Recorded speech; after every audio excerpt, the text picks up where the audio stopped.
2012 Polaris Pro RMK. I believe this sunburst orange or sunburnt orange.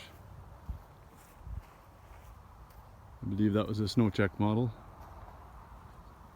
Walker Evans shocks on it. It's 800. It's got MTNTK Fix Kit in it.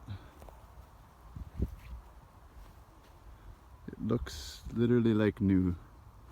Couple little scuffs on the odd decal and that's it. It's a 155, 2.5 inch track.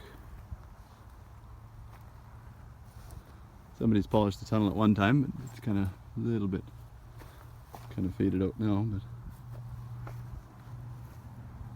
very nice. Runs like new, new crank, new fix kit. I believe it was about 1,000 miles ago.